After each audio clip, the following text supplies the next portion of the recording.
Welcome to The Happy Writer, a show about creating and sustaining a long-term author career. My name is Patty Jansen, writer of science fiction and fantasy. I've published independently since 2011. This show covers motivation, diversification, learning new skills, and your place in your career. Come on in and be happy.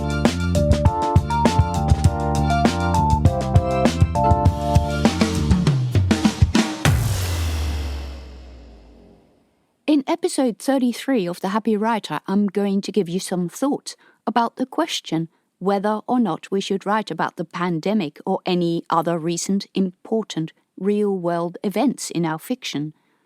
As writers, we often get exhorted that we shouldn't write about politics because it will alienate readers.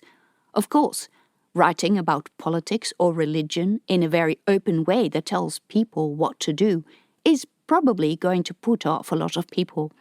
No one likes to be told what to think or have political opinions rammed down their throat. You're not writing an opinion piece or a political manifesto. No one suggests that you should do that. But there is writing about politics and letting politics and world events inform your writing, the characters and setting. Current events and politics play into a couple of characteristics that I think will give value to your writing, and those are specificity and uniqueness. Recent important events can also be useful to differentiate your characters and to create plot tension through this differentiation. And then there is the sense of setting, time and place. Especially when you're writing a story set in the contemporary world, people like to know where and when the story takes place. I once read a book, I'm not going to say which book it is because that doesn't matter, where probably the publisher had forced the author to de-identify a small town where a story was taking place. Everything that could place the story in a time or a part of the world was removed. The names of trees were removed. Features of the landscape were unified so that there was no way to tell what country or continent it was taking place in. There was a farm, and there were farmhouses and fields, so it was probably in a temperate climate. But other than that, the story was utterly bland. I found it very frustrating. It was a fantasy story, so I could perhaps understand the motivation of the publisher to do it this way. But if you remove the specificity from your writing, and you're no longer able to tell where or when something takes place, you leave the readers with this weird hole where some information is supposed to go. Many readers will start to look for this information because they notice differences or similarities with their own lives, and they want the question when and where it is set answered.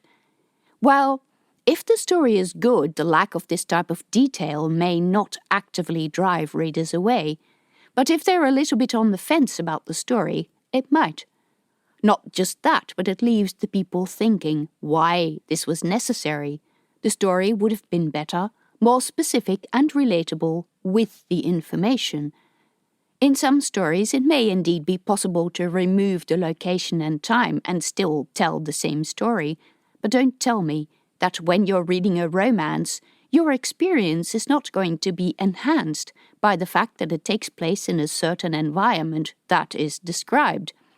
Scenery is incredibly romantic, but scenery doesn't exist in a void.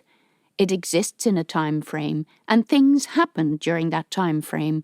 The scenery exists in a political climate, unless your story is about animals, but even then the purpose is usually to emphasize or satirize a particular political or societal climate.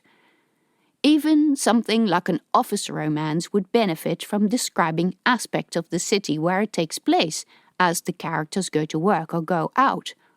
Before you say that politics doesn't impact on this, doesn't it really? Something like the legal drinking age, the presence of cops on the streets, the general feel of the setting, is it upmarket or run down, are inherently political. It pays to be specific. A charming aspect of Harry Potter is the unapologetically English setting. Before you say that it's not political, have a look at the wizard politics and the undeniably Thatcherite small-mindedness of Harry's Uncle Vernon and his aspiring class family. Visiting social or physical settings and experiencing the atmosphere without leaving your home is a major reason that readers read. Whether a story takes place today, or in the 70s or the 80s or the 40s, the setting and the types of things that people talk about are going to be very different. Readers like to know this kind of stuff. And this brings me to major events. While the story's subject matter may not necessitate you to mention any of the politics at the time, sometimes events and politics are so intrusive for such a long time that it becomes almost cheating on the readers not to mention them, at least in passing. If you were writing a romance that was set in 1943, and it was set in a country that was not directly involved in the Second World War, such as Australia or New Zealand, the country still had an extraordinary amount of soldiers go to the war, and people at home were waiting for news from them. Even if the story was a romance that was totally not about the war, it would still be disingenuous not to mention it anywhere in passing. So some events are just too big to mention in a "where were you on 9/11" kind of way. Everyone knows where they were. Everyone remembers the shock and disbelief and panic about the pandemic. You can probably still get away with writing a contemporary story that does not mention the pandemic, but I bet you that 5 years down the track people are going to start wondering whether the story was set before or after, or in a utopian world in which it never happened, and in which we have a modern thing that hasn't yet been invented but will be in 5 years' time, but travel like it's 2019. In certain corners of the world, such as those relying on tourism, life won't go back to 2019 for a long time, if ever.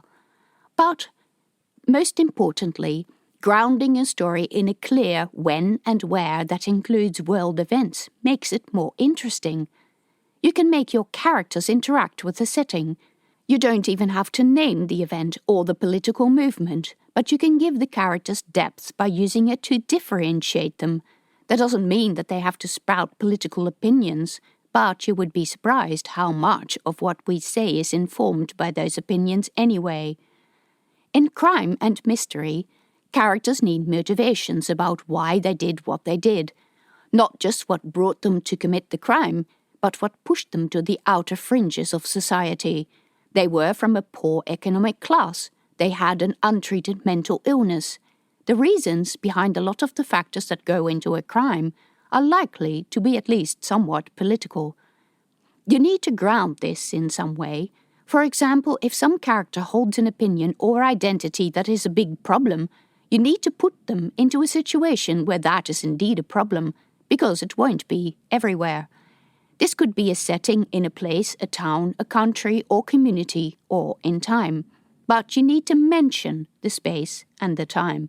Be specific. Your characters will also need to talk about something while the plot is taking place. You can't just have completely on-the-nose dialogue that just deals with the problem that the plot is tackling.